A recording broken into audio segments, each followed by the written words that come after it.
เวลาที่เฮาโอนเหรียญถึงเครือข่าย BNB Chain เฮาจะกดเช็คได้แล้วใดว่าเหรียญเข้าหรือยังมีบางคนบอกให้ไปค้นหาอยู่ที่ BSC Scan แล้ว BSC Scan มันเป็นหยังคลิปนี้ข้อยก็เลยจะมาอธิบายให้ทุกคนเข้าใจแบบง่ายๆ BSC Scan ก็คือเว็บไซต์ตรวจสอบข้อมูลธุรกรรมถึงเครือข่าย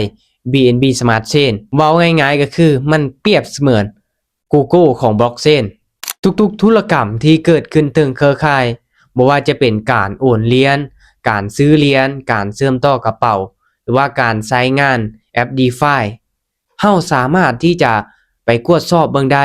ผ่าน BSC Scan ยกตัวอย่างง่ายๆคือหมู่โอน USDT มาให้เฮาแต่ว่าเฮายังบ่เห็นเหรียญเข้ากระเป๋าและสิ่งที่เฮาเฮ็ดได้ก็คือการที่เฮาเอา TXID หรือ Transaction Head ไปค้นหาอยู่ที่ BSC Scan แล้วระบบจะบอกทันทีเลยว่าโอนสำเร็จหรือยังโอนจากกระเป๋าใดไปหากระเป๋าใดจำนวนเท่าใดเสียค่าธรรมเนียมเท่าใดทุกอย่างตรวจสอบได้เบิดแบบโปร่งใสเลยแล้ว BSC Scan มีประโยชน์อีหยังล่ะข้อที่1สามารถตรวจสอบธุรกรรมแบบเรียลไทม์ข้อที่2กดเช็คกระเป๋าเงินได้เพียงแต่เอาที่อยู่กระเป๋านั้นไปค้นหาเราจะเห็นเลยว่ากระเป๋านั้นกำลังถือเหรียญอีหยังอยู่ข้อที่3ตรวจสอบ Smart Contract อย่างเช่นว่าเราจะไปลงทุนเหรียญใหม่เราสามารถที่จะไปตรวจสอบเบิ่งเหรียญนั้นว่ามีโฮลเดอร์เท่าใดมีคนถือหลายบ่เนาะหรือว่ามีความน่าเชื่อถือส่ำใดสรุปง่ายๆ BSC Scan ก็คือเครื่องมือที่ใช้สำหรับตรวจสอบข้อมูลถึง BNB Chain เปรียบเสมือนศูนย์ข้อมูลของบล็อกเชน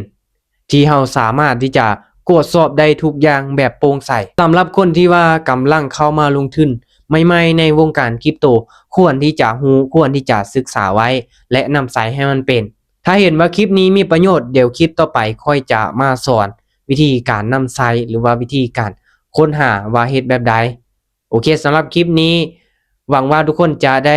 ความรู้เล็กๆน้อยๆยกระดับเรียนรู้เกี่ยวกับคริปโตมือละน้อยไปนำกันเนาะทุกๆการลงทุนมีความเสี่ยงการลงทุนในคริปโตเคอเรนซีแห่งมีความเสี่ยงสูงให้ทุกคนศึกษาหาความรู้ดีๆก่อนที่ว่าจะตัดสินใจเข้ามาลงทุนเด้อทุกคนเด้อ